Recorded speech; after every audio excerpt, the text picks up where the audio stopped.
அனைவருக்கும் வணக்கம். நம்ம daily prelims and mains point of வியூல கரண்ட் அஃபேர்ஸ் கொஸ்டின்ஸ் பார்க்குறோம். இன்னைக்கு என்ன கொஸ்டின்ஸ் இருக்கு அப்படிங்கிறத பார்ப்போம். ஸோ ஃபர்ஸ்ட் பார்த்தோம்னா, India's largest green hydrogen hub will be set up in அப்படின்னு கேட்டிருக்காங்க. இந்தியாவில் மிகப்பெரிய பசுமை ஹைட்ரஜன் மையம் எங்கு அமைய உள்ளது அப்படின்னு பார்த்தோம்னா, பசுமை ஹைட்ரஜன் மையம் மிகப்பெரிய மையம் அப்படின்னு பார்க்குறப்ப 1500 டன்களுக்கு பசுமை ஹைட்ரஜன் உற்பத்தி செய்யக்கூடிய அளவில் உருவாக்கப்பட போறாங்க. விசாகப்பட்டினத்தில் அதற்கான அடிக்கல் நாட்டும் விழாவை நம்ம பிரதமர் பண்ணி வச்சிருக்காங்க. சரிங்களா? ஸோ விசாகப்பட்டினம்ல இந்த லார்ஜஸ்ட் கிரீன் ஹைட்ரஜன் ஹப் அப்படிங்கிறது போகுது. அடுத்ததா, president unveiled the translation of constitution in which language? எந்த மொழியில் அரசியலமைப்பின் மொழிபெயர்ப்பை ஜனாதிபதி வெளியிட்டார் அப்படின்னு சொல்லி கேட்டிருக்காங்க. எந்த மொழி அப்படின்னு பார்த்தோம்னா, சான்ஸ்கிரிட் மற்றும் நமக்கு மைத்திலி லாங்குவேஜ். ஓகேங்களா? சமஸ்கிருதம் மற்றும் மைதிலி அப்படிங்கிற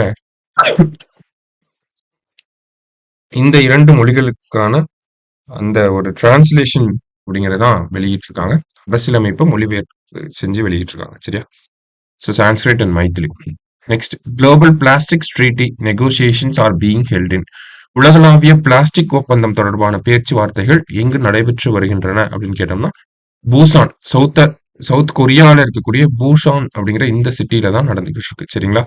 ஸோ குளோபல் பிளாஸ்டிக் இந்த ட்ரீட்டில பார்த்தோம்னா, பிளாஸ்டிக்ஸ்னா என்ன, அதோட டெஃபினிஷன், அண்ட் தென் பார்த்தோம்னா நமக்கு இதுல கூட இந்தியா வந்து சிக்னிபிகண்டா ஒரு விஷயம். ஸோ இந்த பிளாஸ்டிக் ஸ்ட்ரீட்டில் இருக்கக்கூடிய மெக்கானிசம்ஸை டெவலப்பிங் கண்ட்ரீஸ்லாம் ஃபாலோ பண்ணோம்னா அதுக்கு டெவலப்டு கண்ட்ரீஸ் காம்பன்சேஷன் கொடுக்கணும்.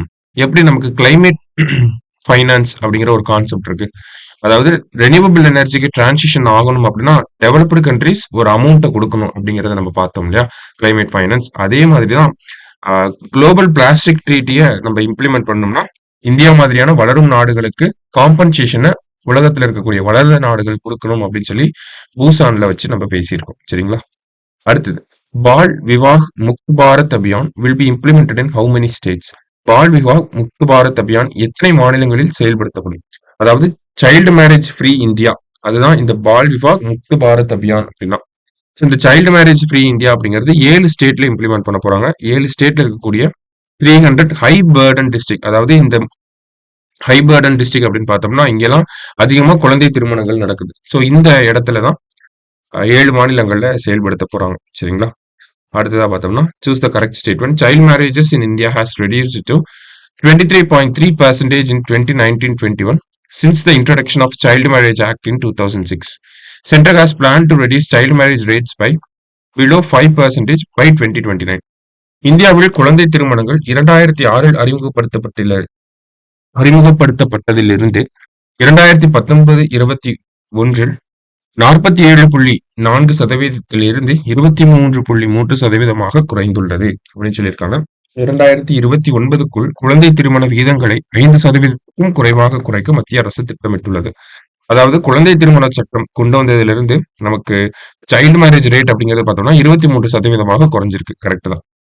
ஸோ சென்ட்ரல் கவர்மெண்ட் என்ன பிளான் பண்ணியிருக்காங்கன்னா 2029ல சைல்டு மேரேஜ் ரேட் அப்படிங்கிறது இப்போ 23% இருக்கு. அது எல்லா மாநிலங்களையும்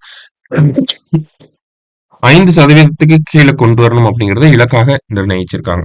ஸோ ரெண்டுமே கரெக்டான ஸ்டேட்மெண்ட் தான், போத் கரெக்ட். இன்னைக்கு 5 கொஸ்டின்ஸ் பார்த்திருக்கோம். தேங்க்யூ.